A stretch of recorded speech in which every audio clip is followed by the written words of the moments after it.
pastoral formation of his head at CMO head. Hindi po kasama niya ng asawa si Tita Lenny Iran. Po, tawagin ko na po ang ating next speaker. Ang kami po bibigay is choosing, discerning, praying the right song choice. I would like to call on Brother Onde Iran.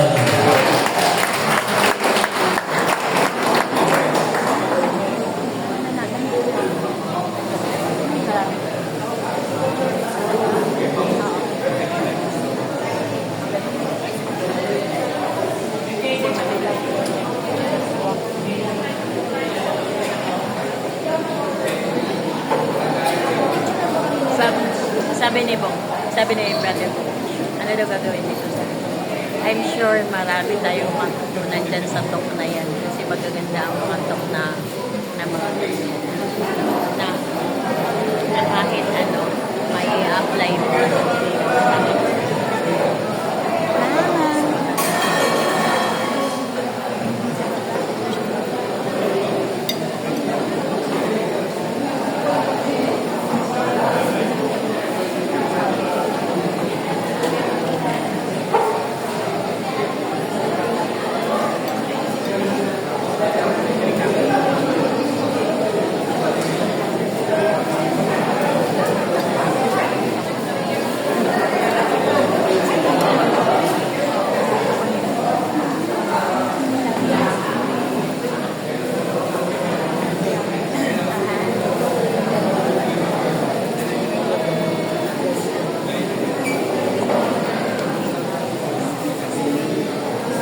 Good afternoon, brothers and sisters.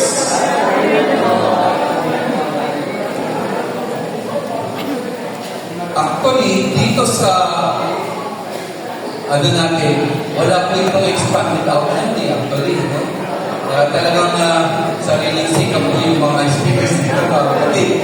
Okay? Ito yung nag-focus ako dun sa tatlong salita. Kung makikita niyo from the title itself. Okay? Prayer, ano ba? Discernment and worship. Okay. Bigyan natin ng emphasis yung, bigyan natin ng definition first. Pag sinabi natin, prayer, alam naman natin yun eh. Total, ang ano natin yan, personal ano natin yan, it is a personal relationship with God. A dialogue, a personal dialogue with God. Pero hindi. Ang sinasabi natin dito, when it comes to worship, okay? What do you mean by a prayer? Walang okay. Yan. Okay. Mamaya na po. Sige. It is a direct communication with the divine, serving as a sacred conversation to build a relationship with God. Yun, it's a prayer. Okay? So yun yung panalangin sa tingnan natin. Every time na tayo ay tinatap as worship leader, napaka-importante yung mga kapatid. Kung napansin niyo kanina kay Brother Danny, binigay niyo yung emphasis dito. Ano ba ang ginagawa ng mga music industry? Diba? You are serving at the same time, you are leading the community. To ano? To what? To worship. Diba? It's a one way of sinasabi nga namin, pagdarasan natin. Diba? Panalangin.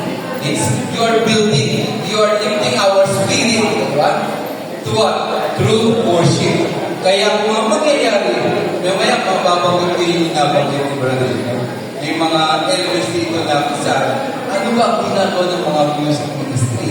Gano'n nga importante ang music ministry sa ating community. Okay? So yun yung sabi nga natin, masasabi natin, unang salita, panalangin. Okay? At the same time, ano ba yung mga kailangan in order for us to, sabi nga natin, masabi natin, tayo ay mag-lead ng worship. Siyempre, importante, pagkatapos manalangin, anong gagawin mo? You need to discern. What do you mean by discern, mga kapatid? Ito yun. It is our ability to distinguish between true and false worship. Yan yung mga kapatid, ay false worship. Hindi siya lahat ng worship ay totoo. No?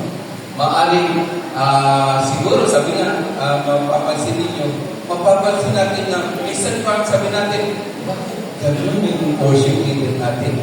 Parang ang layo ng kanya na, kasi nga, iba yung titig talaga eh, no? Ng Espiritu Santo sa akin. Yung the practice of the Holy Spirit, maaaring sabi natin, hindi natin siya husgan, pero sinasabi natin, iba yung discernment niya sa tamang dapat gawin ng isang as worship leader. Okay? So, kailangan talaga mga kapatid, malinaw sa atin ito. You need to discern between true and false worship. Dapat not center on ourselves, but center on sabi kanina mga kapatid. Yes, on God. Always focus on God, not on ourselves. Sabi nga, di ba, hindi kailangan mag-isikan. Kasi hindi pa tayo nagpapasikat every time we worship our God. Di ba? We are lifting the spirit of the community to what? Center on God. To uplift our spirit on God, not in us. As worship leader. Kaya talaga napaka-importante. Lahat ng mga worship leader, ito yung sinasabi namin sa inyo. Dapat always pray.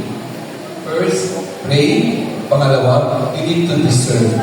Ano ba ang leading ng Holy Spirit sa iyo? Okay? Kasi kung hindi, magiging self-centered yan. Hindi na on God. Focus on God. And last, ano ba gagawin mo? Worship. What do you mean by worship, mga kapatid? Kailangan important ito. It is our reverent response to God. At what do you mean by reverent? Yung mataas na pagkalan natin sa Panginoon. Kasi nga you are the instrument to uplift our spirit. Kaya yun yung lagi ko sinasabi sa mga worship leader. Remember, brother, kanina lang may kausap ako. Siya mag-lead sa atin ng worship on our community day on December 8. Talagang just talaga leading talaga towards the person. No? Talagang sabi ko, sige bro, ang importante naman pwede mo isend sa akin, kaya kung sa mga nag-worship leader, sabi nga natin mga kapatid, kailangan nyo rin, hindi para sabi natin yung inyong mga exhortation, tandaan na yung mga kapatid, dapat briefly lang yung inyong exhortation. Hindi na makakaba. Ano ba yung exhortation? Yes. Hindi lang. Dapat briefly. Yun yung binigay mo sabi, i-exhort mo lang yung sabi nga yung dilid mo lang kami ito exhortation ako sa praising our God, then dig into these different songs na sinasabi natin, worship songs, praise songs and worship songs. Diba? Yun yung sinasabi natin mga kapatid. Kaya dapat alam ng mga worship leader natin ano ba yung dapat natin gawin. It is our reverence response to God, involving the honoring, praising, and submission of one's whole life to God. Honoring and praising.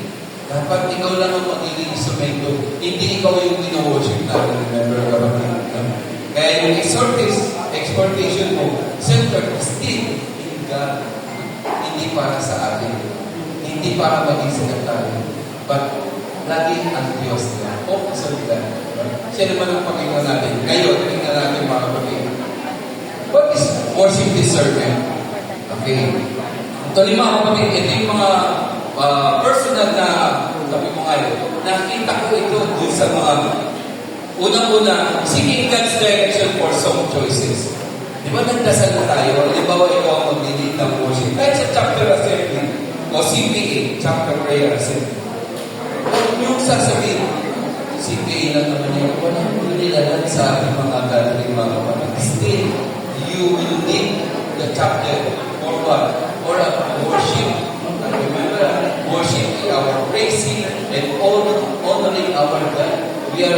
You are helping us to submit ourselves on that night sa CPA o anong gathering kasi you are the worship leader. Okay? Tandaan niyo mga kapatid, ang bigat ng ating mga pag ikaw ay natatapas worship leader. Actually, marami din yung maayaw.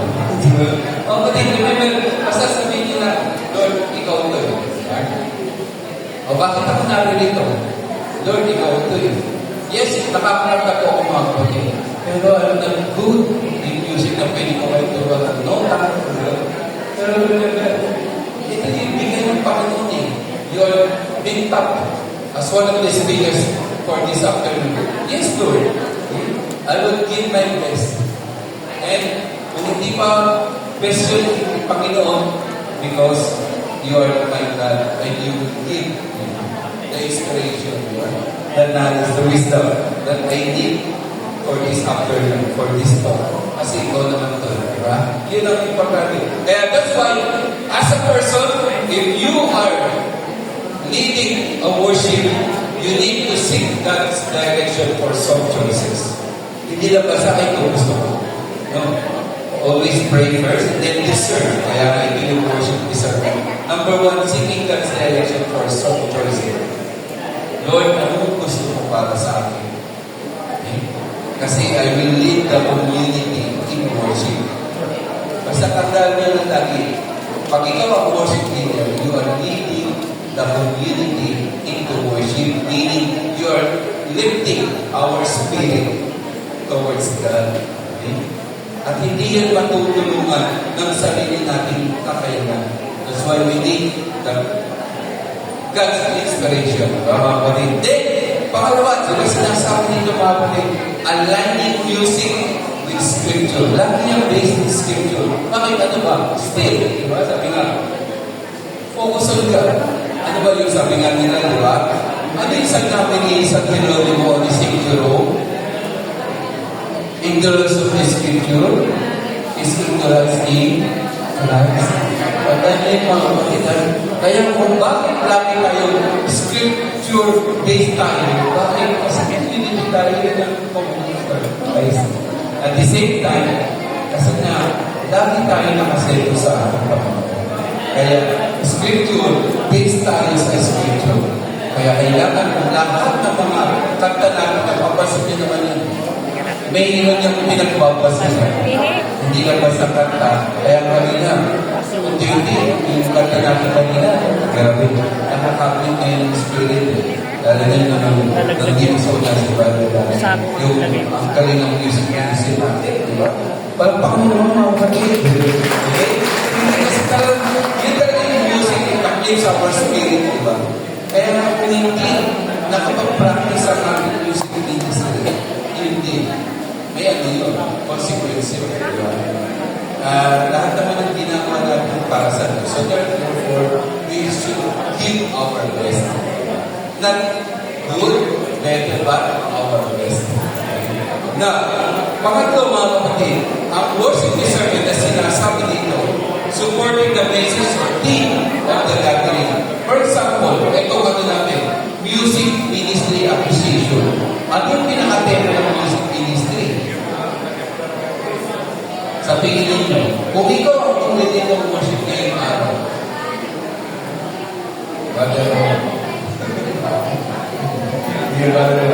kung ikaw ang tumili ng worship ngayong araw, ano sa tingin mo yung makakatulong para sa amin? Dahil in-line naman siya dito sa music ministry appreciation. Part ka ng music ministry, bro. Masabi na natin na music ministry na Santo Niño. Ilang taon na, bro? Huwag ka matakot naman. Ganun lang ba talaga ako? Kaya nature kasi ng trabaho. Nagtatanong kaya, ganun pa yung teacher. Wala ka na, bro. Hindi ko recitation, bro. Ano, brother?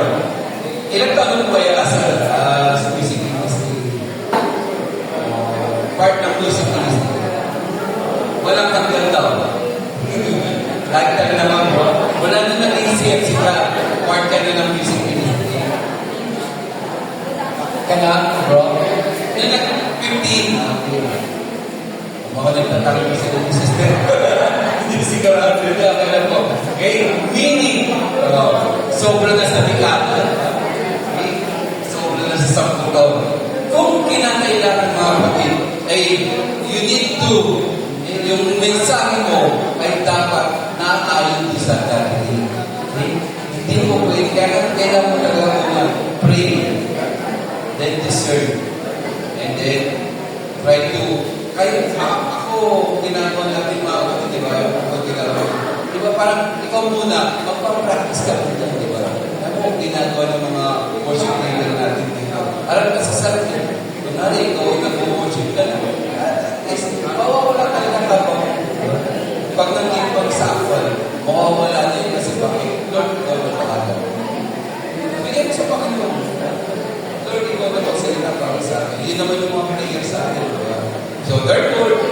message mo, dapat alam mo kung ano yung tema ng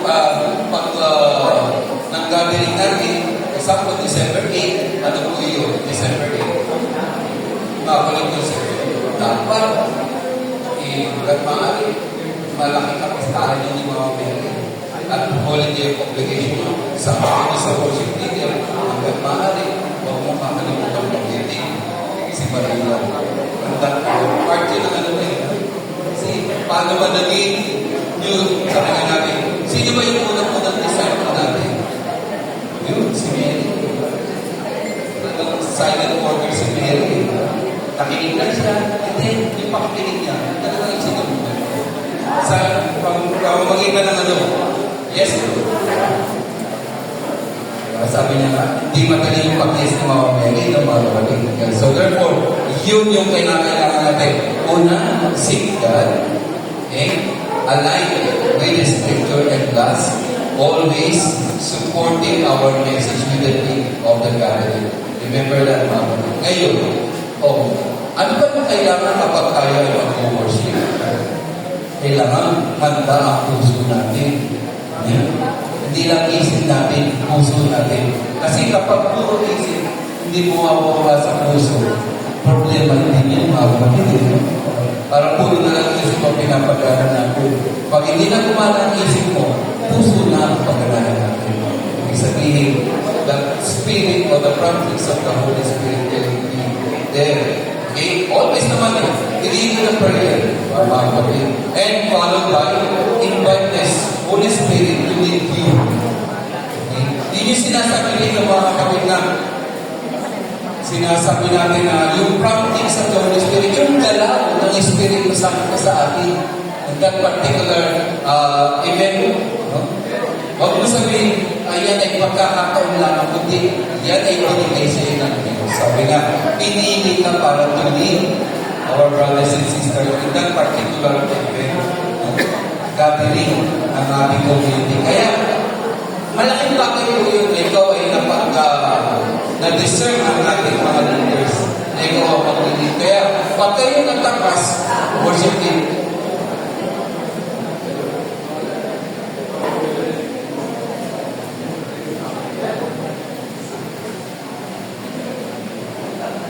kala ko, ayaw na yun. So, yun yung mga kapatid. Yun yung sinasabi din dito sa atin. Okay?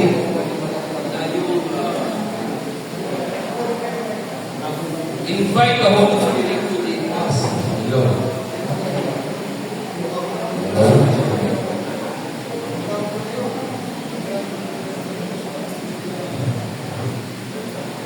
Then last. Hello. Yeah. Sige. In preparing your heart, okay, to worship or to lead the worship, every time na mayroon tayong assembly or gathering, una, siyempre, sinasabi nga natin, begin with the prayer. Invite the Holy Spirit to lead us. Ano mo?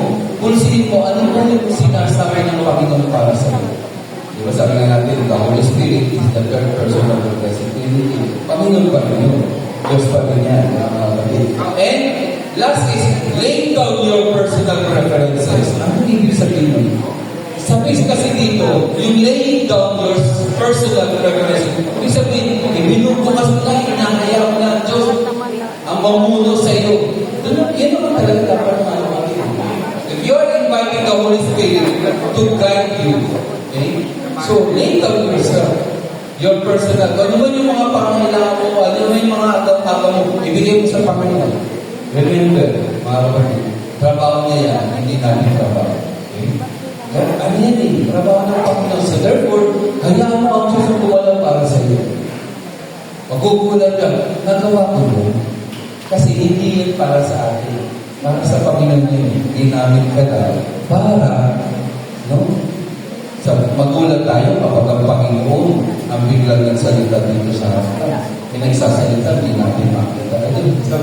Kaya nga tayo, ginagamit tayo ng Panginoon as a thing sa bibig. So, meaning, lay down your, sabi nga natin, it implies giving up something that one values for a specific reason. Similar to yung meaning laying down your personal preferences, meaning, parang sinasabi mo, sige Lord, surrender na ako sa'yo. I will surrender everything. Kasi, use me. Gamitin mo ako Panginoon. Kasi wala naman ako. I will do nothing without you. Ikaw po, siguro. I will let myself to be used by Nanti you. brother mo.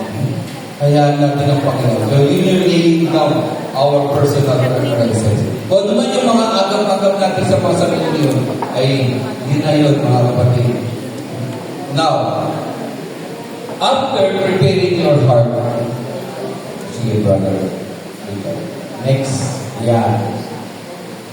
listening for God's direction. Okay? Ngayon lang na yung puso mo, ngayon makikinig ka na. Ano ba yung gusto ko ipahayag sa atin ng Panginoon? Okay. Number 1, sabi dito, what does God want to say to His people today? O sa po, itong ano na nga ito, itong gathering natin. Ano ba gusto mong Panginoon? Ano ba gusto mong ipahayag mo dito sa, I will need the worship, the people, of your people. Ano ba yung gusto mong ipahayag para sa kanila? O yung gusto mong ipahayag na pagagamitin mo ko para sa kanila? Therefore, ano yung gusto ng Panginoon para sa ng design na gusto ko iparating na gagamitin ko? So therefore, listen for God's direction. Okay? Ano ba yung Lord yung gusto mo sabihin para sa akin? Okay? At ito yung design na pararating ko sa mga kapatid ko ngayong hapon ito. Pangalawa, okay? Consider the spiritual season of the church. Ano ba yung spiritual season? Actually, mga kapatid, may mga season na talaga yung simbahan. Ngayon nga, anong season tayo? Papasok na tayo sa Advent season. Pero itong lingkong ito ay katapusan ng kalendaryo ng ordinary time. Okay? So, for 34th Sunday of ordinary time. Ordinary time pa rin ngayon. Pero by next Sunday, makikita ninyo sa Sabado pa lang may nakikita na kayo. Below, ano yun? Yun, Advent. At makikita ninyo, yun ang simbolismo ng panahon na na Advent. Kumakatawan niya sa 4 na linggo, kaya may 4 na kanila. Yun eh. Yung sinasabi dito, may season din yung sinasabi dito, spiritual season of the church. Tingnan natin, ito din yung sinasabi, different phases of believers' spiritual journey. Baka yung moment na yun, ano yun? Ito in this season, which include periods of new beginnings, abundance, testing, pruning, and rest. So, ibig sabihin, may kanya-kanyang panahon din yan, sinasabi natin. Baka nung moment na yung tinap ka as worship leader, bro, hindi ako pwede. May problema ko. Baka sinasabi nga ng Panginoon, at this moment, kahit nasa low moment ka, baka ikaw yung magka-active ng aking spirit. I will using you as an instrument, di ba? To uplift our spirit. Hindi sinasabi ng Panginoon yun. Kahit nasa low moment tayo ng that moment na yun, na pinapka as worship leader, kailangan pa rin. Yes, Lord. Laging yes, Lord. Huwag tayo, alam mo yung mga kapatid, yung isikwento sa atin, huwag tayong tatanggit kapag tinag tayo. Kasi alam niyo, tanda niyo mga kapatid, iyan ay hindi nakasal. Sabi nga, hindi gusto mo ng mga leaders ninyo. Hindi yung basta na, wala ka akong makita. Sige, brad, ikaw na lang. Pwede mo yun. Kasi ang laki na nito. Kaya nga nagkakaroon tayo ng mga ganitong appreciation para mas hindi natin maintindihan. Hindi siya just for the sake na, wala na kasi ako makita. Hindi ko pwede na yan, kapatid. Pag tinap ka, meaning nagdasal ka ng leader mo. Ginagamit ka ng Panginoon. Yung leader mo, ginamit ng Panginoon para itap ka. Gamitin ka for that particular way. Yun yung sinasabi natin na you are used by God for spiritual maturity and fruitfulness. Kahit nasa low moment of that moment, ikaw yung manglilid ng worship.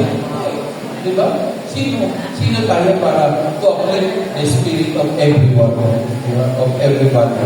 Sino ko Panginoon? Yun niya eh, gagamitin ka. Para mapil mo na hindi ka nag-iisa. Kasi nasa low moment ka rin that moment. Okay?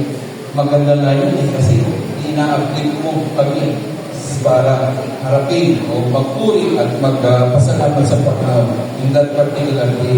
Kaya, malaking bagay ito mga kapatid. Kaya huwag kayo tatagay sa mga leaders nyo na. Pag nakikita niyo yung mga leaders nyo, ako si Brother Bobby, hindi yan, trabaho mo dala niya. Okay? Diba? Huwag kayo matatakot sa mga leaders niya. Actually, kaya bakit yung magkakataon na yun, ikaw yung nakita ka ng leader mo, ibig sabihin, may dahilan.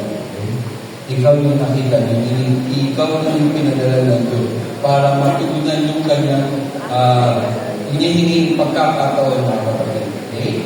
Next, ano yung pangatlo for leading us? Be sensitive to the prophetic leading. From the word prophetic, prophet. Ano bang ginagawa ng mga propeta? Ano ba ang propeta? Ang panahon ni Jesus, ano ba ginagawa ng mga propeta? Yun, di ba?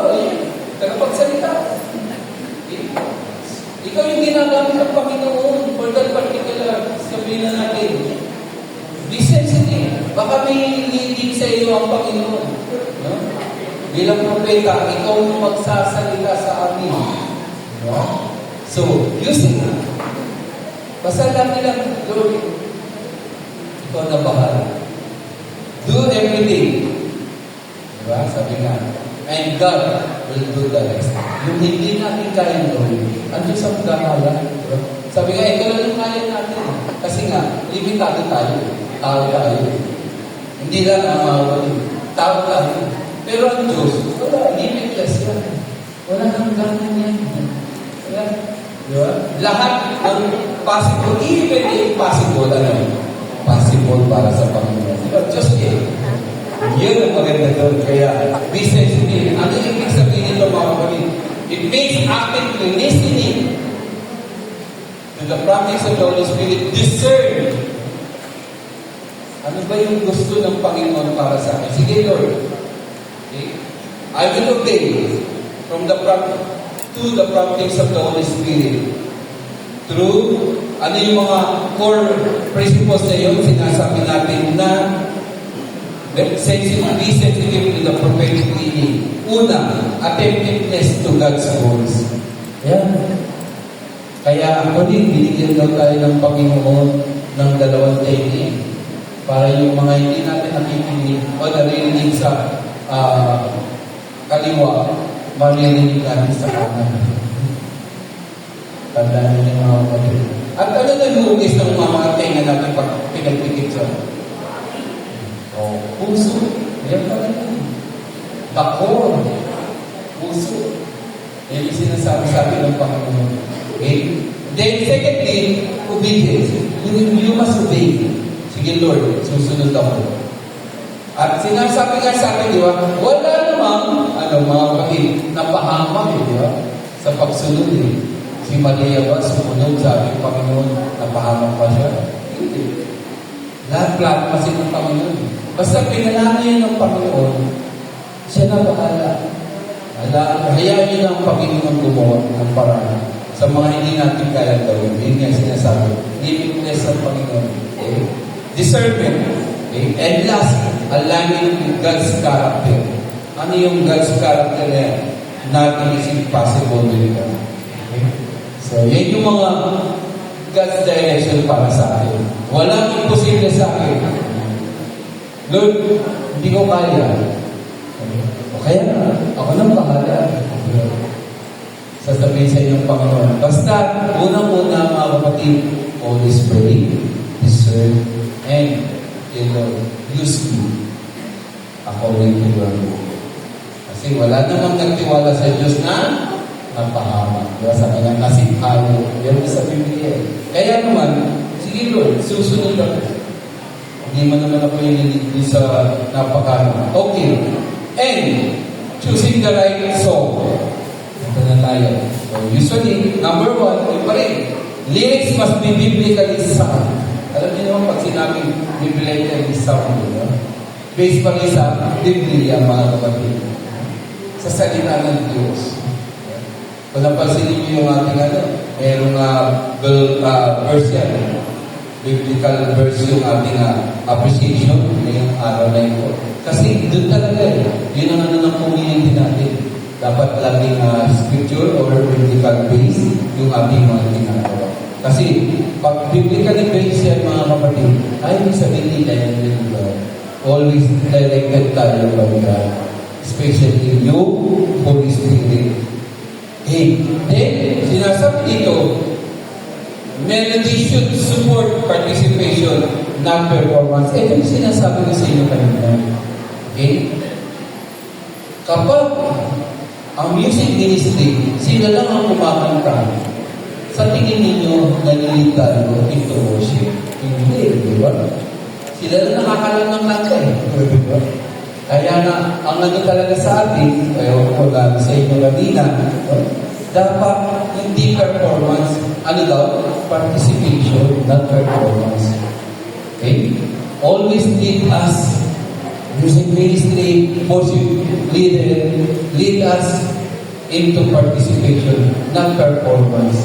Hindi naman tayo for contest, di ba? Kung may contest ng music ministry, okay, contest yan. Pero kung ito ay leading o nag-worship tayo, always lead us into participation. Participate. Okay? Be part of this worship. Paano para dapat umakanta? Kung bago man, dapat na-practice mo ka bago magkaroon ng talagang formal na gathering. I mean, diba sabi nga, song gathering, assembly, kaya sabi natin, habang yung paparami yung mga participants, o dapat yung music ministry, pinapractice na po, hindi yung kakantayin ninyo, na sa tingin ninyo, bakit mo para doon sa mga participants. Okay? Dapat talaga, always, kasi, mapapasin ninyo yes, kahit gano'ng malakas yung worship or yung pagdito ng mga instrument, at yung mga na natin music ministry, kumakanta sila, maganda lang po sila. Pero sila lang nag-worship. Tayo, hindi tayo makasabay kahit na may, may lyrics. Hindi nga natin alam yung damay. So, kaya ang pinakamalaki na talaga sa music ministry, hapon ay situin na lagi alam ng mga mag-worship yung kantang kakantayin nila. Kahit yun sa sinasabi ng mga sa choir o sa simbahan, ano lang yung pwedeng kantahin ng choir, ano saan, hindi na kailangan, sabihin natin, lesson na yung participation ng mga nagsisimba. Yun, communion. Kasi communion tayo yan, lahat nakatayo, lahat namumulyon. Diba? Pwede yung choir, kahit hindi alam ng mga nagsisimba yung kanta, pwede nila kasi sila na lang talaga yung mag-gagawin. Inanarin yan sa mga choir. Huwag kayong kakanta nang hindi alam yung mga, sabi nga natin, ng mga nagsumasamba. Tayo yun. Okay? Nagsisimba. Kasi kapag ganyan, performance kayo. Hindi kayo nag-edit, no? Hindi nyo nililit yung mga tao. O yung mga faithful, no? O yung mga believers into worship. To take our God. Sunday ano yan eh. Worship yan eh. So kaya yun ang importante dito mga kapatid. Always, the melody should, o sabihin na natin, the lyrics should lead us into participation, not for performance. Or else, performance yun talaga. No? Ang ginawa ninyo, hindi nag-worship. Kasi hindi na hanggang pare, yun ang trabaho naman yung ina-uplift yung ating mga spirit. Mapapasin nyo dito, mga kapatid. Ito yung flow, no? For choosing the right song, yung opening, response, reflection, and declaration. And iisa-isa natin ito.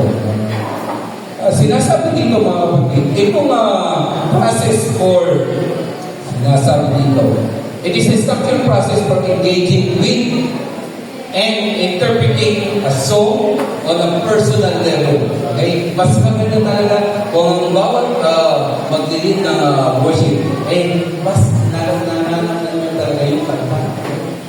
At mapapasin ninyo talagang bumbo, yung iba pa nga, di ba? Nagiging ng worship, umiiyak pa sila.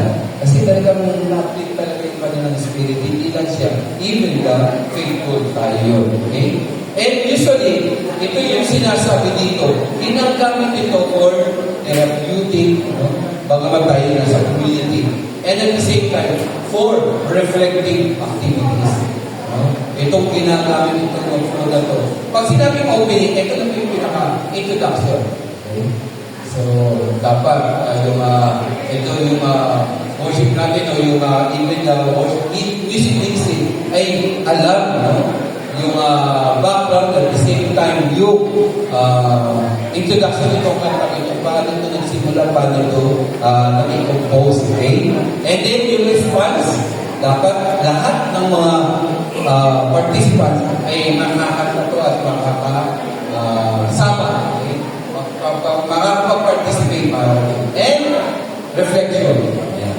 Yung nakikita ninyong pag mga reflection song, di ba?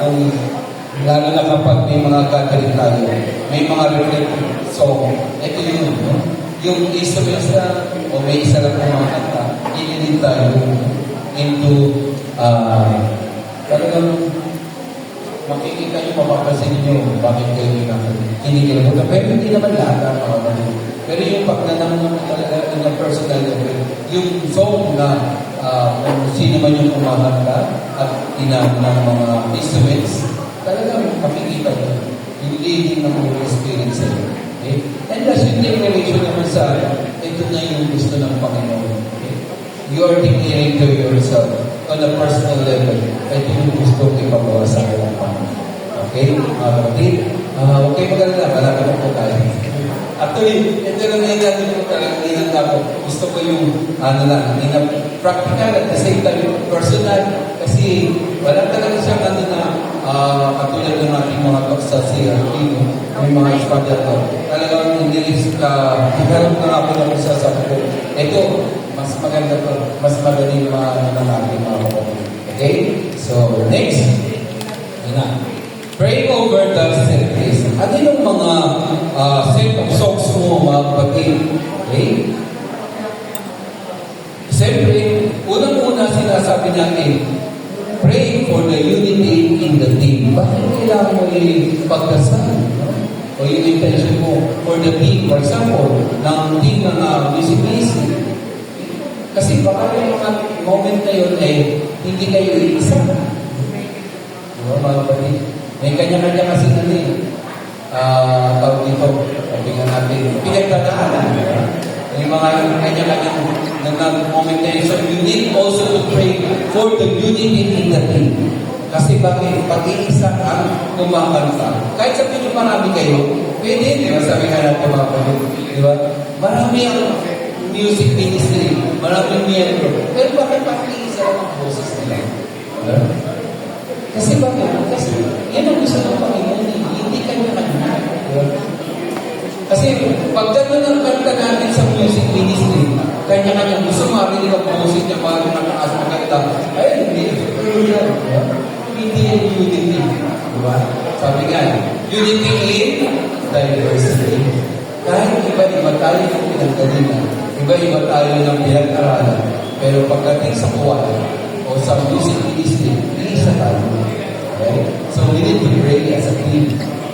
Yan yung sinasabi, pray over the service. Okay? Dapat. As a team, ito tayo. Okay? Kakanta tayo as one. Hindi kanya-kanyang bahanda. Okay? Or else, hindi na ng gusto ng Panginoon. Kaya sabi nga kanina, ano yung sabi? Kailangan lead the participant into participation na performance. Hindi kayo magpe-perform. Okay? Tandaan niyo mga kapatid. You are leading the participants into worship to uplift their spirit. Next, as sinasabi ko dito, ask God to minister through every lyric. Ano ang ibig sabihin dito mga kapatid? Ito yun. Being a vessel. Sinabi natin, vessel. Be a vessel of God's ministry or God's word. Ibig sabihin, kayo yung mga instrumento ng Panginoon. Okay? So therefore, dapat, kung kayo yung mga instrumento ng Panginoon, you're a vessel, each one of you in the music ministry, dapat focus on God, not by individual. Kasi hindi, palisahan niya. Kanya-kanya yan. Kailangan may microphone ako. Okay? Kasi ako yung pinakamagandang kantay, ay boses, di ba? Hindi, mga kapatid. Hindi naman importante yung may microphone ka sa sarili. Okay lang, kung kaya mo i-provide ng chapter ninyo, okay lang. Okay. Pero, to the point na kung saan, sumasaliwa ng boses natin, kapasabi na lang, as one tayo. Okay? Hindi man tayo tinatawaran ng brother, di ba? Nandiyan kayo sa music issue, ibig sabihin, maganda ang boses nyo. Ang sinasabi ko lang, kasi nga, gusto mong marinig ang boses, to the point na hindi nakatagin sumisip. Remember mga kapatid? So, hindi nga na lang, di ba? Kasi hindi yung gusto ng Panginoon, gusto niya soft. Okay? Kasi pag pinagsama-sama na kayo, marami kayo, yun nga, malakas kayo. So, hindi na kailangan, lakasan ang boses mo. Mas maganda, soft. And, ito dito mga kapatid, yung sinasabi dito na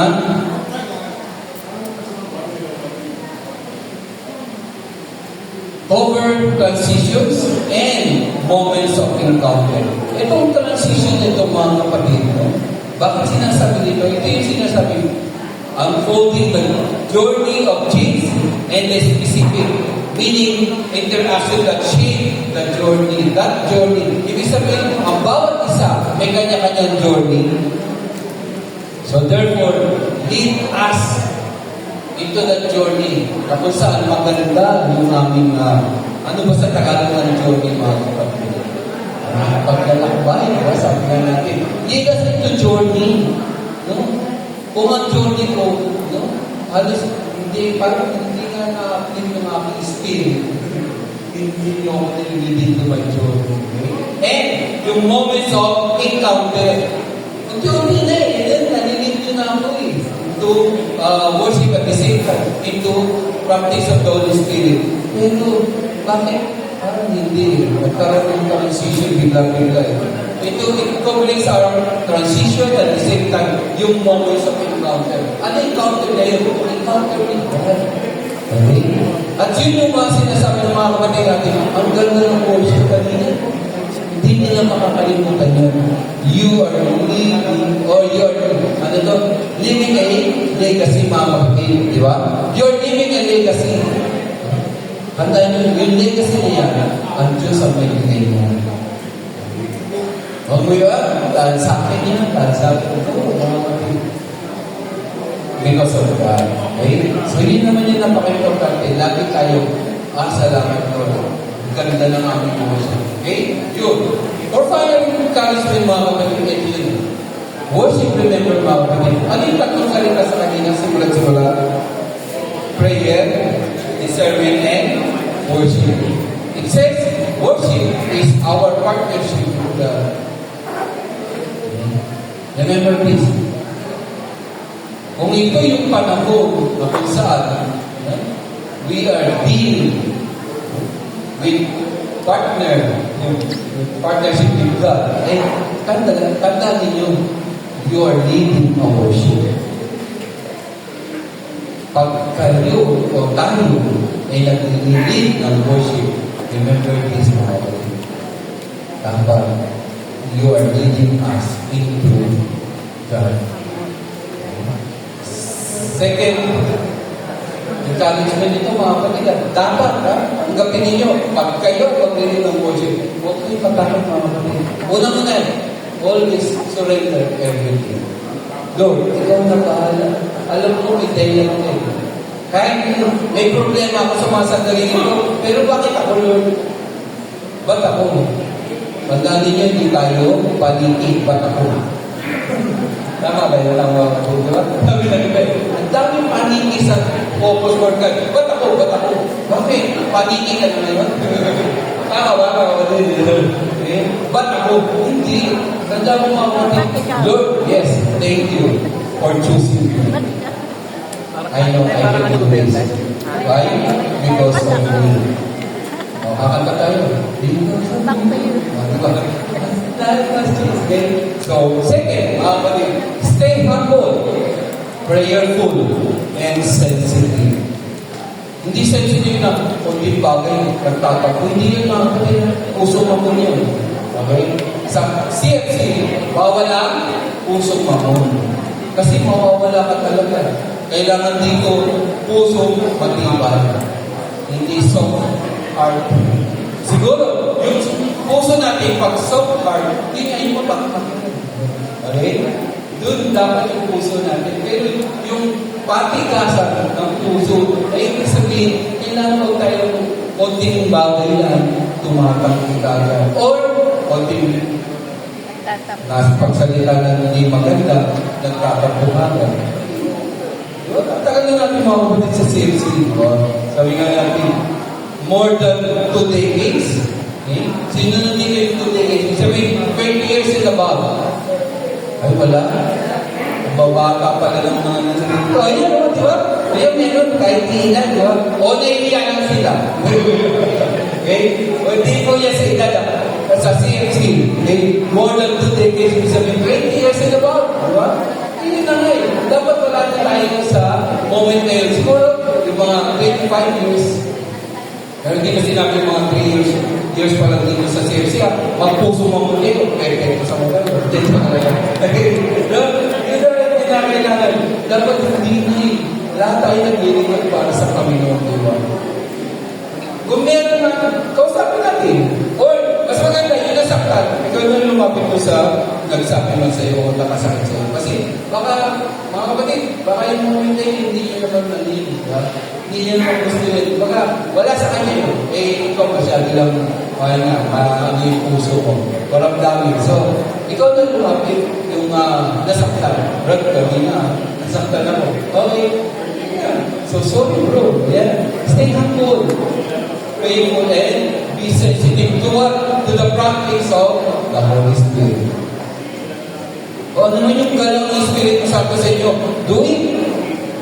Basta tanda ninyo, gumawa kayo ng maganda, mas maganda na yun, kesa hindi tayo gumagawa, nagiging pasaway tayo. Talagang maraming mata sa inyo. Di ba? Mas maganda, maraming maganda na yung ginagawa mo for our community and leading our community into worship. Okay? Kung saan man kayo nasa music ministry, eh, marami pa rin sila nasasabi, okay, leave it, no? To God, sabi nga, Lord, ikaw na bahala sa kanila. Diba? Sabi nga nila eh, ikaw na Lord, bahala sa kanila. Kasi kami naman ay naglilingkod para sa iyo. Yun na, mga batid. Importante maliwanag sa bawat sa atin. We are serving our God, not each individual. Kung gusto mo i-play, sabi nga, please everybody, so still, may magsasabi pa rin sila. Pero ang pinakamaganda dito, mga kapatid, we should remain humble, prayerful, and sensitive to the needs of our brothers and sisters. May pangangailangan, sige, eto na, yun yung sinasabi, be sensitive. Alam naman natin ang bawat na tayo prayerful, and at the same time, stay humble. Gumanda, magandang worship because of me, no. Because of God, not because of you. Okay? Tandaan niyo, mga kapatid, always focus on God. And the last, mga kapatid, trust the Spirit to move. Okay? Yun niya eh. Always magtiwala ka. Magtiwala ka na ang Diyos ang gumagalaw, hindi ikaw. Ginagamit ang Diyos tayo ng Panginoon. Ito yung gustong ipagawa ng Panginoon para sa atin. Para lumanda yung worship natin. At the same time, manlid yung ating mga kapatid into worship. To thank God, to worship our God. And because of the music ministry, why not? No? Maganda yun. Positive yun on our part. Pero sana nga, huwag lang tayo magkakaroon ng hide yourself alone. Ano yung sabihin? Oo, malaki yung ulo, diba? Baka hindi nyo namamalaya, may hide yourself alone tayo, diba? Kapatid, always trust the Spirit to move. Bakit? Kasi the Spirit is the one leading us into worship. And that is God. Sino ba yung Spirit na yun? And that is the Spirit of God. So kung ganyan ang maging galaw natin, ay sabi ko sa inyo mga kapatid, hindi kailangan natin ng music ministry appreciation. Ito na yun. Binigay din sa atin ng Panginoon. So lahat ng natutunan natin sa Panginoon ay gawin natin. Especially you, matatag na as worship leader. Hindi na naman yan. Hindi lang sa family day natin, December 8. Marami pang pagkakataon sa mga every time na ikaw ay natatag na mag-worship sa CPA o naman teaching ninyo sa chapter, sa cluster, sa sector. Gawin natin. Ayusin natin. Always, Lord, para sa iyo. So I will give you the best. With that, may God be blessed.